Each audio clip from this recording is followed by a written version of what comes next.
বংশ আপনি দোয়া করেন রব্বানা আতিনা ফিদ দুনিয়া, আল্লাহ তাআলা আপনি আমাকে দুনিয়া কল্যাণ দান করেন এবং আখিরাতে কল্যাণ দান করেন এবং জাহান্নামের আগুন থেকে মুক্তি দান করেন। এই যে দোয়া রব্বানা আতিনা ফিদ দুনিয়া হাসানাতাও ওয়া ফিল আখিরাতি হাসানাতাও ওয়া কিনা আযাবান নার, হাদিস শরীফের মধ্যে আসছে। এই মুরব্বিকে রাসূল সাল্লাল্লাহু আলাইহি ওয়াসাল্লাম এই দোয়াটা শিখিয়ে দিলেন। ওই মুরব্বি বারবার এই দোয়াটা কয়েকদিন পরের পর আল্লাহ ওই মুরব্বিকে একদম পরিপূর্ণ সুস্থ দান করেছেন। সুবহানাল্লাহ। ওই রোগীকে মানুষকে ডাক্তারের কাছে না হলো, ডাক্তারকে বলো ডাক্তার সাহেব আপনি 5 মিনিট আগেই বললেন এই রোগীর মধ্যে কিডনি ভালো আছে, ভালো আছে, রোগীর কোনো সমস্যা নাই, রোগীটা পুরোপুরি সুস্থ আছে, তবে রোগীটা মারা গেল কেন, মানুষটা মারা গেল কেন? তখন ডাক্তার সাহেব এক বাক্যে বলে ভাই সুস্থ রাখার মালিক আল্লাহ, আমার চেক আপ করছি বান্দা সুস্থ আছে, কোনো সন্দেহ নাই। আল্লাহ বলছে বান্দা দুনিয়ায় থাকা অবস্থায় তোমার খাবার নাই, পানি নাই, কোনো বাতাসের ব্যবস্থা নাই, চিন্তার কোনো কারণ নাই, তোমার ঘরে চাউল নাই, তোমার ঘরে ভালো খাবার নাই, কি করবা ভেবে পাচ্ছ না আমি কোথায় যাব? আমার হাত ভাঙা পাও ভাঙা, আমি তো চলতে পাই না, আমার চোখটা অন্ধ হয়ে গেছে। দুনিয়া যখন তুমি কঠিন বিপদের মধ্যে পড়ে যাও, কোথায় যাইবা, কি খাইবা, কি পরবা, চিন্তার মধ্যে পড়ে গিয়েছো।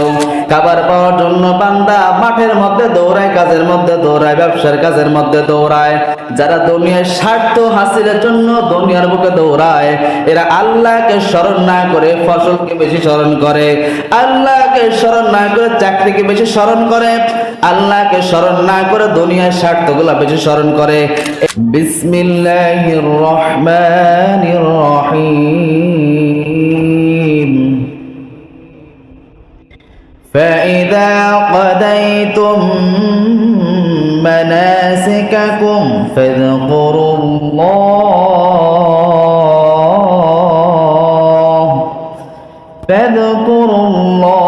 كذكركم آباءكم أو أشد ذكرا فمن الناس من يقول ربنا آتنا في الدنيا وما له في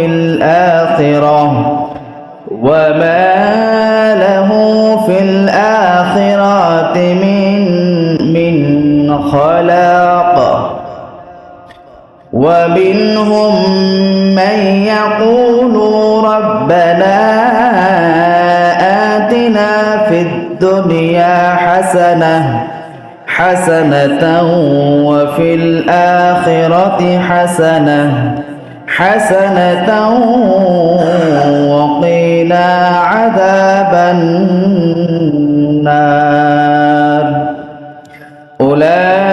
أولئك لهم نصيب مما كسبوا والله سريع الحساب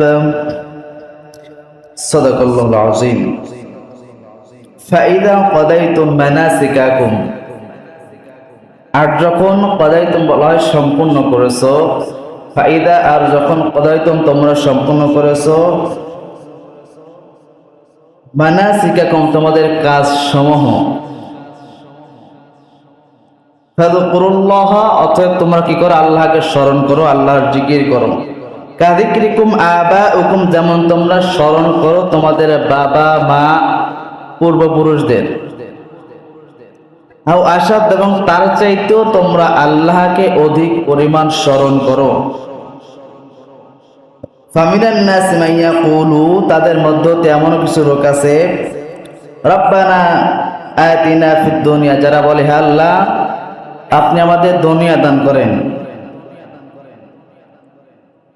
যারা বলে রব্বানা আতিনা ফিদ দুনিয়া, হে আল্লাহ আমাদের শুধু দুনিয়া দান করেন, আল্লাহ তাদের সম্পর্কে বলেন ওয়ামা লাহু ফিল আখিরা, ওয়ামা লাহু তাদের জন্য কিচ্ছু নাই ফিল আখিরা আখিরাতে,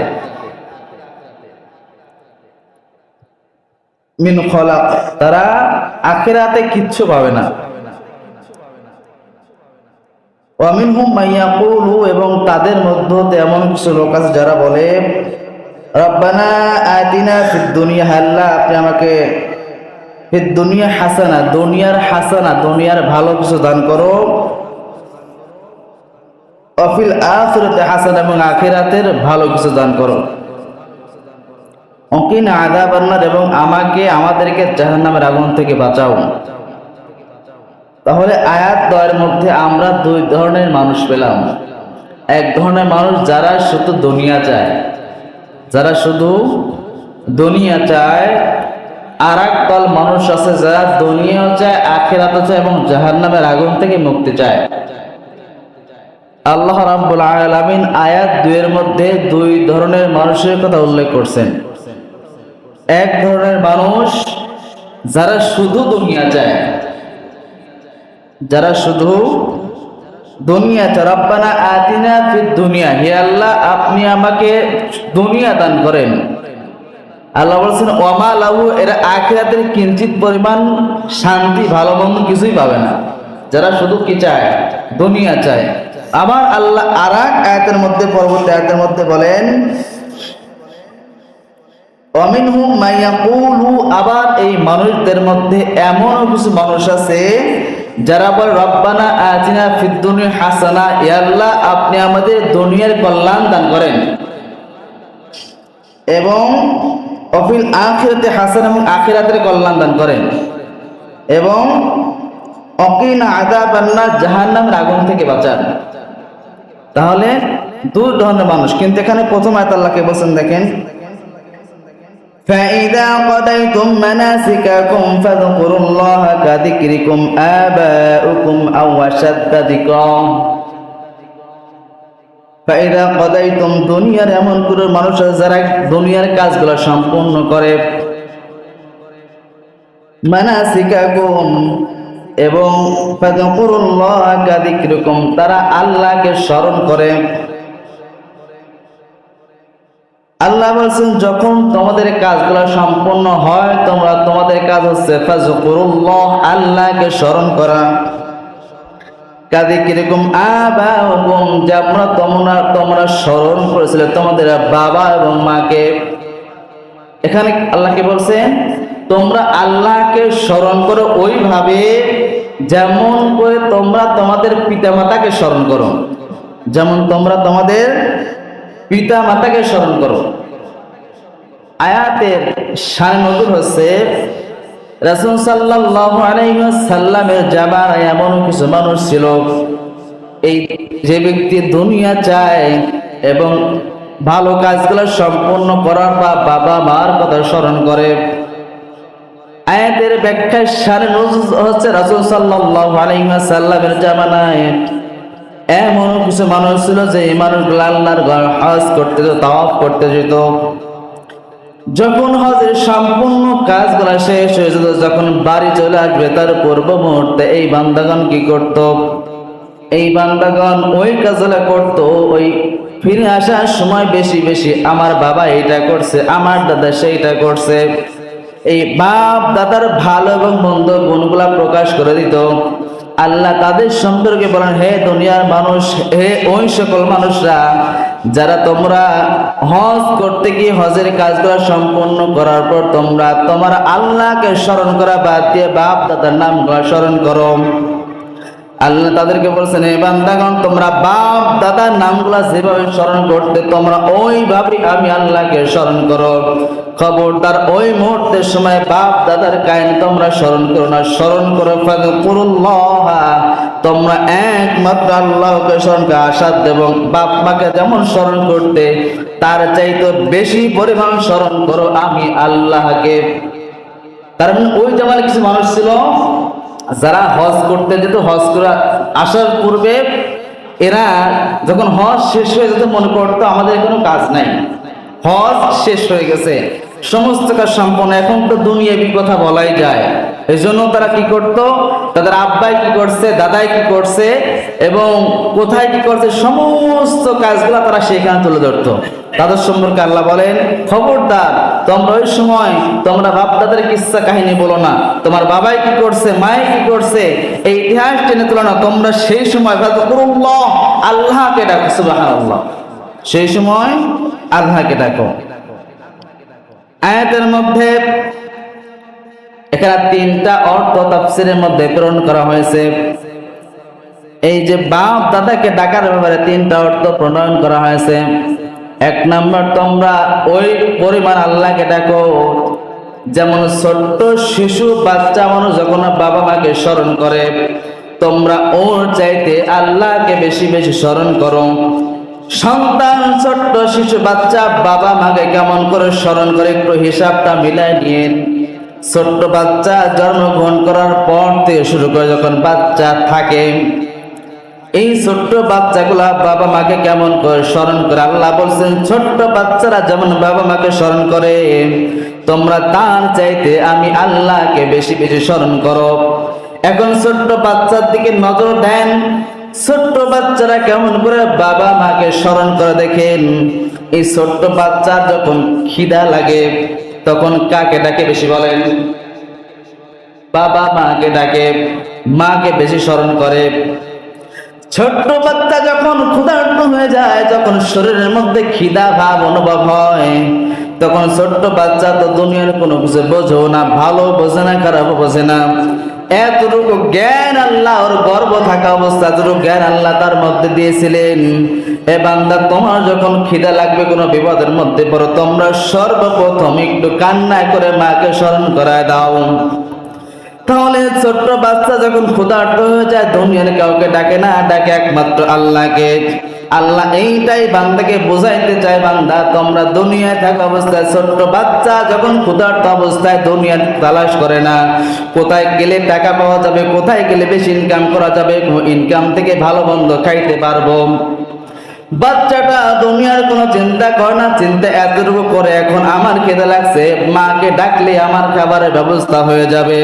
এবং এই বাচ্চাটার মনের মধ্যে এই চিন্তা আসে না, আমি যে খানা খাবো, খানা খাওয়ার জন্য আমার তো ইনকাম করা দরকার, আমার তো কামাই করা দরকার। কামাই না করলে খাবার আসবে না, কামাই না করলে ইনকাম না করলে আমার ঘরে চাউল আসবে না, তরকারি আসবে না, ডাউল আসবে না, কোনো কিছু আসবে না। আমি যদি আল্লাহকে, শুধু দুনিয়ার মানুষ যেটা বোঝে আল্লাহকে ডাকলে খাবার পাওয়া যায় না, খাবার পাওয়ার জন্য বান্দা মাঠের মধ্যে দৌড়ায়, কাজের মধ্যে দৌড়ায়, ব্যবসার কাজের মধ্যে দৌড়ায়। যারা দুনিয়ার স্বার্থ হাসিলের জন্য দুনিয়ার বুকে দৌড়ায়, এরা আল্লাহকে স্মরণ না করে ফসলকে বেশি স্মরণ করে, আল্লাহকে স্মরণ না করে চাকরিকে বেশি স্মরণ করে, আল্লাহকে স্মরণ না করে দুনিয়ার স্বার্থগুলা বেশি স্মরণ করে।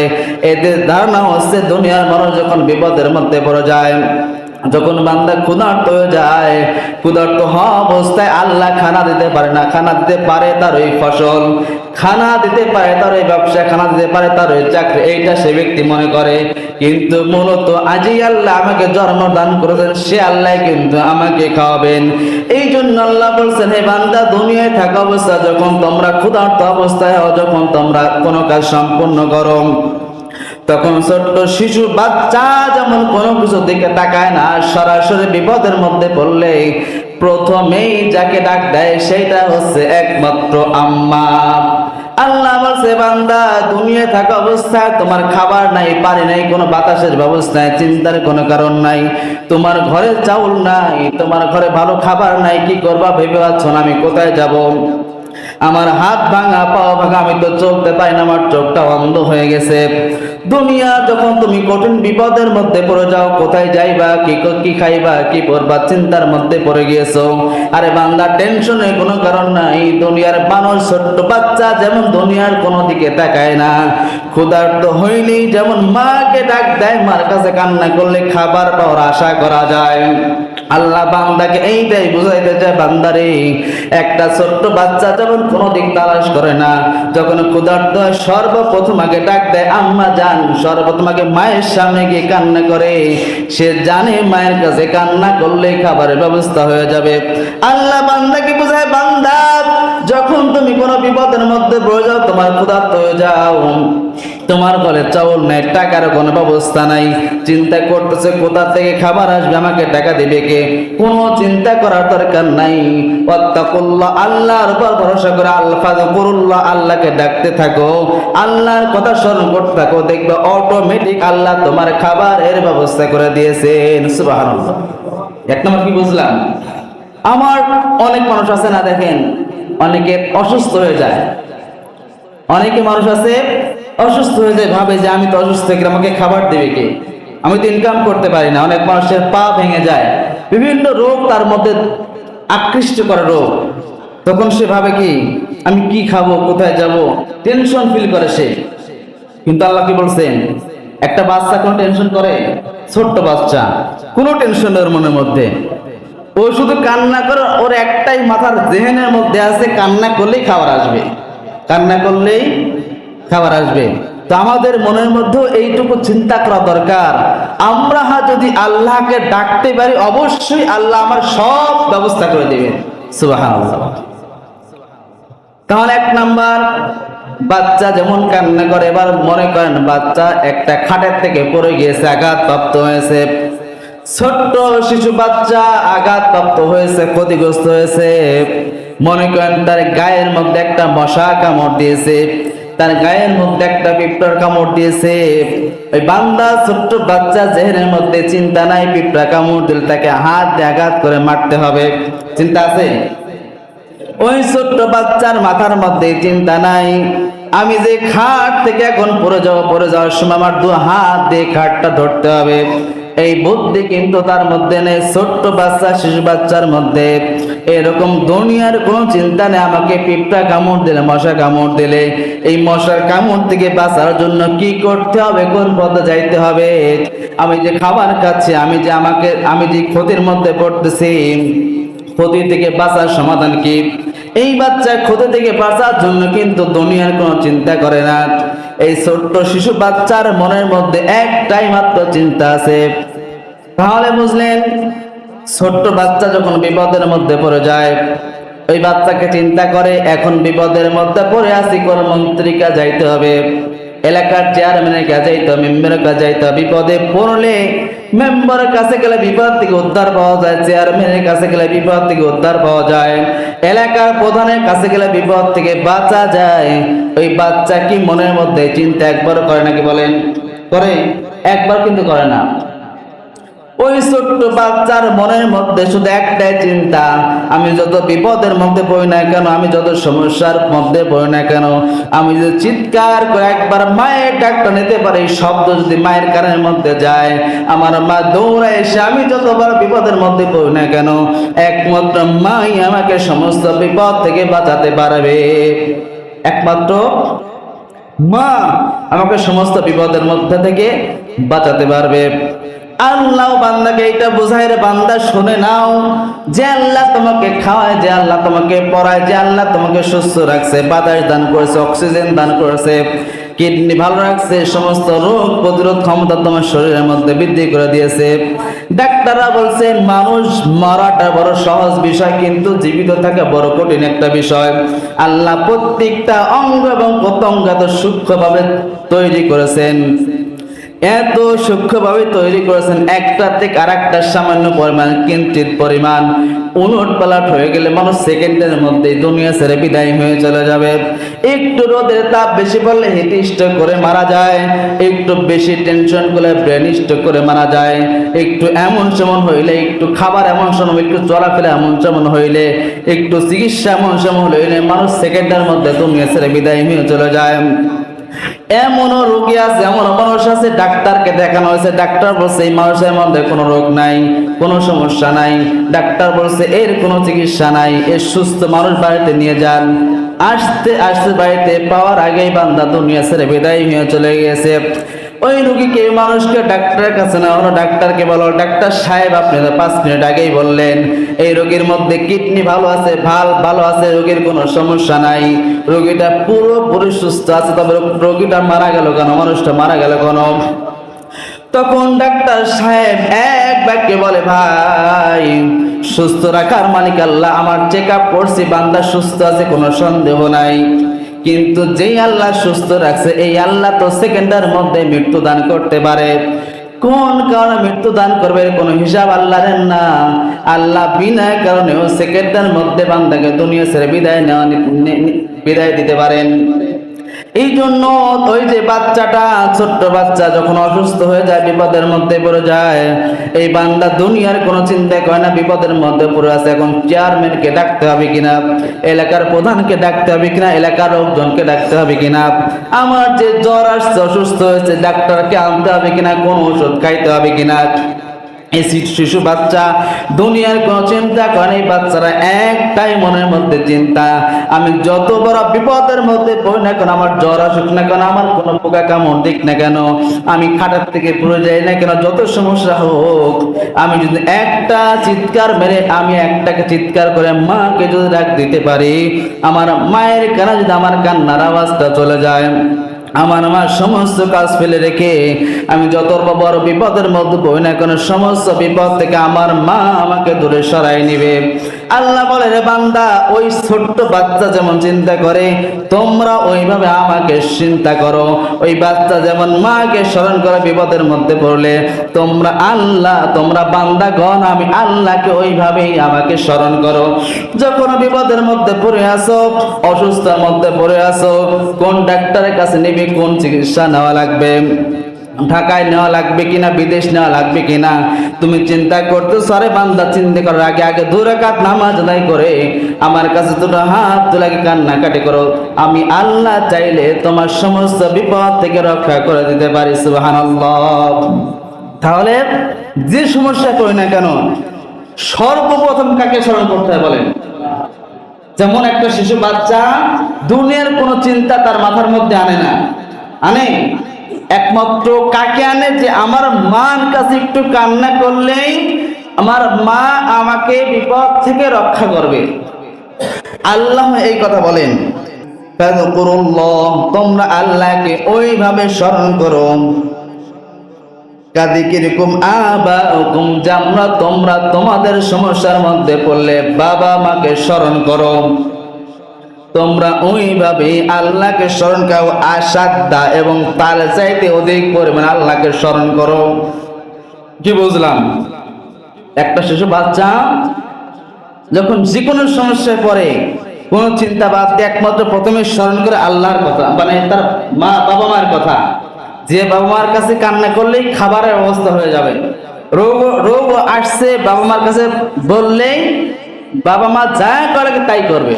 বিপদের মধ্যে পড়লে আমার মা একমাত্র, বাবা একমাত্র, কি করলে বিপদ থেকে মুক্তি পাওয়া যায় সে ব্যবস্থা করে দেবে। এই চিন্তাটুকু আমাদের মনের মধ্যে আনা দরকার। আমার ক্ষুধা লাগছে, খাবারের ব্যবস্থা একমাত্র আল্লাহ করবেন, তাওয়াক্কুলতু আলাল্লাহ। নামাজ ছাড়া যাবে না, রোজা ছাড়া যাবে না, যে আমি নামাজ পড়লে হয়তো আমার খাবার বন্ধ হয়ে যাবে, নামাজ পড়লে আমি কম কামাই করতে পারবো, এই চিন্তা করা যাবে না। বিপদের মধ্যে পড়ছেন, যাকে নামাজ কালাম বা তাকে চেয়ারম্যানের কাছে যাও, মেম্বারের কাছে যাও, নেতার কাছে যাও, খেতার কাছে যাও, এই চিন্তা বাদ দিয়ে সর্বপ্রথম তোমার কাজ হচ্ছে আল্লাহকে স্মরণ করা। প্রথম কাজ কি? আল্লাহকে স্মরণ করা। তাহলে 1 নম্বর বুঝলাম, একটা শিশু বিপদের মধ্যে পড়ুক না কেন, যে সমস্যার মধ্যে পড়ুক না কেন, আল্লাহকে যেইভাবে স্মরণ করে আমাদের উচিত আল্লাহকে ওইভাবে স্মরণ করা। 2 নম্বর অর্থ, যখন বান্দা হজ করতে যায়, হজ করতে যখন ফিরার সময় পূর্ব মুহূর্তে বসে বসে সময় কাটায়, ওই সময় আগের মানুষ, রাসূল সাল্লাল্লাহু আলাইহি সাল্লামের জামানায় কিছু মানুষ ছিল, এই মানুষগুলো যখন ওই সময় বসে বসে থাকতো, ওই সময়ের মধ্যে বলতো, আমার বাবা অমুক নেতা, আমার বাবা এইটা করছে, আমার বাবা মসজিদ করছে, আমার বাবা মাদ্রাসা করছে, আমার বাবা অমুক মানুষকে হেল্প করছে, সহযোগিতা করছে। এই আলোচনাগুলো ওই সময় মানুষগুলা করতো রাসূল সাল্লাল্লাহু আলাইহি সাল্লামের জামানায়। যখন মানুষগুলা হজ করার শেষের সময় কথাগুলা বেশি বেশি আলোচনা করতো, বাবা মায়ের কথা স্মরণ করতো, তখন সরাসরি আল্লাহ সুবহানাহু ওয়া তাআলা আয়াত নাযিল করে দিয়ে বললেন, বান্দারা, তোমরা বাবা মাকে যেইভাবে হজ করার সময় স্মরণ করো, হজ শেষে যেইভাবে স্মরণ করো, ওর চাইতে অধিক আমি আল্লাহকে তোমরা স্মরণ করো। খবরদার বাবা মার কথা ওই মুহূর্তে স্মরণ করো না। ওই মুহূর্তে তোমার একমাত্র কাজ হচ্ছে আমি আল্লাহকে বেশি বেশি স্মরণ করা। তাহলে 2 নম্বর অর্থ, যখন মানুষ হজে যায়, হজে থেকে ফেরার সময় এক কথায় হজ করতে গিয়েছে মানুষ ইবাদত করার জন্য, আল্লাহকে রাজি খুশি করার জন্য। এখানে দুনিয়ার চিন্তা মাথার মধ্যে আনাই যাবে না, এইটাই মূল উদ্দেশ্য। এবং সেখানে কোনো বাবাই কি করলো, দাদাই কি এই কথা বলা যাবে না। 3 নম্বর অর্থ তাফসীরের মধ্যে যেটা লিখছে, মানুষ মসজিদে নামাজ পড়তে আসে, নামাজ প্রথম এবং শেষের দিকে কিছু সময় একটু অবসর প্রাপ্ত হয়, একটু বিশ্রামের সুযোগ পায়। কারণ নামাজ এক টাইমে শুরু, ওর 5 মিনিট 10 মিনিট আগে একটু সুযোগ পায়। ওই মানুষগুলা মসজিদে বসে বসে দুনিয়ার আজে বাজে চিন্তা করে, আজে বাজে কথা বলে। আল্লাহ ওই মানুষদেরকে উদ্দেশ্য করে বলেন, এ বান্দা, মসজিদে আসছে একমাত্র আল্লাহকে রাজি খুশি করার জন্য। এখানে বাবা মার কিসসা কাহিনী কেন টেনে তোলো? তোমার বাবাই কি করলো, দাদাই কি করলো, অমুক কি করলো, তমুক কি করলো, এই আলোচনা বাদ দিয়ে ফাযকুরুল্লাহ, তোমরা আল্লাহকে বেশি বেশি ডাকো, আল্লাহকে বেশি বেশি স্মরণ করো। বরং বাবা মার কথা, দুনিয়ার কথা যেভাবে স্মরণ করো, এর চাইতে আল্লাহকে আসাদা, আল্লাহ এর চাইতে অধিক পরিমাণ স্মরণ করো। যেহেতু তোমার মূল উদ্দেশ্য আল্লাহকে রাজি ও খুশি করা, খবরদার কখনো মসজিদে আগে এবং পরে কখনোই বাবা মার কাহিনী সহ দুনিয়ার কোনো ফায়সা কথা আলোচনা করো না। উদ্দেশ্য আল্লাহকে রাজি ও খুশি করা। প্রথম থেকে শেষ পর্যন্ত আমার প্রত্যেকটা কাজ হবে আল্লাহকে রাজি ও খুশি করা। এইখানে আল্লাহর জিকির ছাড়া কোনো কথা আর বলা যাবে না।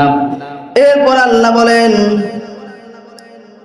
এরপর আল্লাহ রাব্বুল আলামিন বলছেন, ফামিনান নাসি মান ইয়াকুলু, এই মানুষগুলোর মধ্যে এমনও কিছু মানুষ আছে, রব্বানা আতিনা ফিদ দুনিয়া ওয়া মা লাহু ফিল আখিরাহ। এই মানুষগুলা বলে, রব্বানা আতিনা ফিদ দুনিয়া, আল্লাহ আমাকে দুনিয়া দান করো, দুনিয়া দান করো, দুনিয়া দান করো। এই মানুষগুলা শুধু দুনিয়া দুনিয়া করে পাগল হয়ে গেছে, আখিরাতে চিন্তা করে না। আল্লাহ এদেরকে বলেন, একদল মানুষ দুনিয়ার মধ্যে আছে, এই মানুষগুলা শুধু দুনিয়া দুনিয়া করে পাগল হয়ে গেছে, আখিরাতের কথা বলতে চায় না।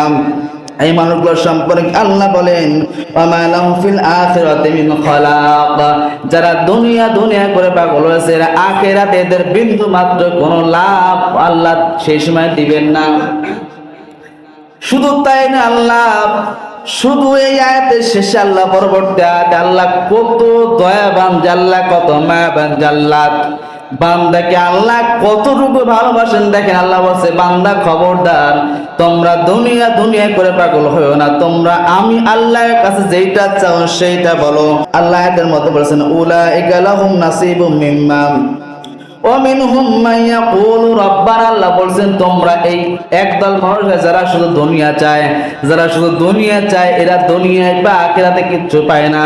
কিন্তু এই মানুষগুলোর মধ্যে এমনও একদল মানুষ আছে যারা হচ্ছে মুত্তাকি বান্দা, যারা ঈমানদার বান্দা। এরা বলেন, রব্বানা আতিনা ফিদ দুনিয়া হাসানাতাও ওয়া ফিল আখিরাতি হাসানাতাও ওয়া কিনা আযাবান নার। এই মানুষগুলো দুনিয়া চায় না, বলে রব্বানা আতিনা ফিদ দুনিয়া হাসানা, আল্লাহ তাআলা আপনি আমাকে দুনিয়ার কল্যাণ দান করেন, আখিরাতের কল্যাণ দান করেন, জাহান্নাম থেকে মুক্তির ব্যবস্থা করে দেন। সুবহানাল্লাহ। এবং আয়াতের শেষে তাফসীরের মধ্যে লিখছে, যারা শুধু দুনিয়া দুনিয়া করে পাগল হয়েছে, দুনিয়া শুধু চায়, এরা সবগুলো হচ্ছে ঈমানদারের বিপরীত। আর যারা শুধু দুনিয়া চায়, আখিরাত চায়, জাহান্নাম থেকে মুক্তি চায়, এই বান্দাগণ হচ্ছে ঈমানদার মুত্তাকি বান্দা। আল্লাহ কত দয়াবান দেখেন, যারা দুনিয়া চায় দুনিয়া পাবে, আখিরাতে কিচ্ছু পাবে না।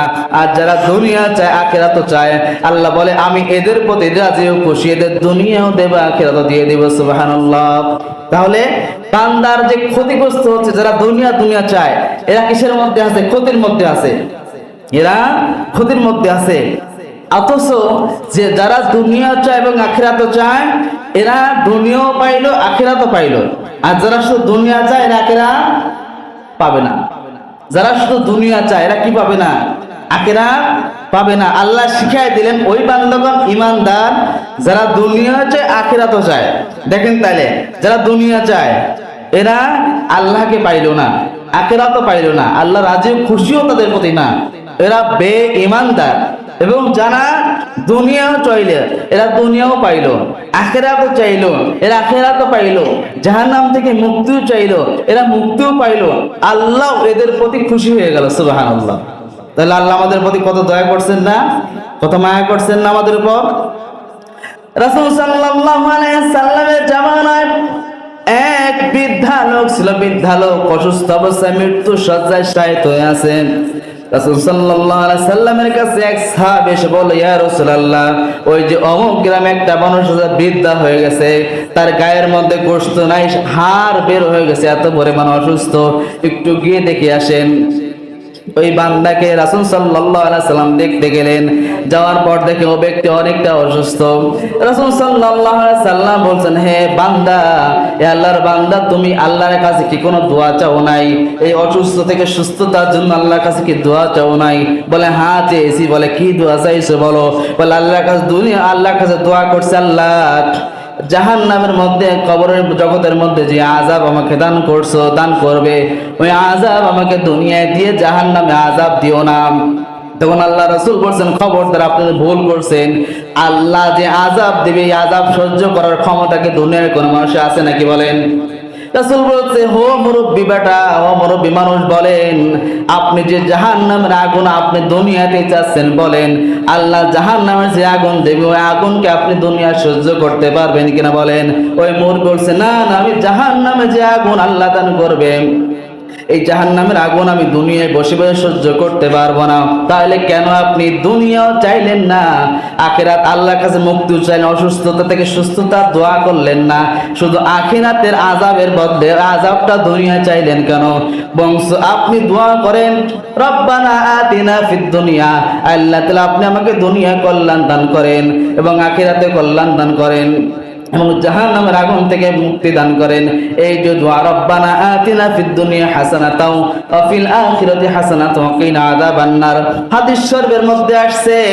এই মুরব্বিকে রাসূল সাল্লাল্লাহু আলাইহি ওয়াসাল্লাম এই দোয়াটা শিখিয়ে দিলেন। ওই মুরব্বি বারবার এই দোয়াটা কয়েকদিন পরের পর আল্লাহ ওই মুরব্বিকে একদম পরিপূর্ণ সুস্থ দান করেছেন। সুবহানাল্লাহ। তাহলে আমরা বিপদে পড়ি, মুসিবতে পড়ি, সবসময় কোন দোয়া করব? রব্বানা আতিনা ফিদ দুনিয়া হাসানাতাও ওয়া ফিল আখিরাতি হাসানাতাও ওয়া কিনা আযাবান নার। হাদিস শরীফে আছে রাসূলুল্লাহ সাল্লাল্লাহু আলাইহি ওয়াসাল্লাম অধিক পরিমাণ এই দোয়াটা বেশি বেশি পড়তেন। আমরাও যেন এই দোয়াটা বেশি বেশি পড়ি এবং আল্লাহ যেন আমাদের সকলকে এই দোয়ার বদৌলতে দুনিয়া কল্যাণ দান করেন, আখিরাতে যেন আল্লাহ কল্যাণ দান করেন। আল্লাহ যেন আমাদের সকলকে মনের নেক মাকসুদকে পূরণ করেন, আমাদেরকে নেককার ইমানদার বান্দা হিসেবে কবুল করেন। দুনিয়া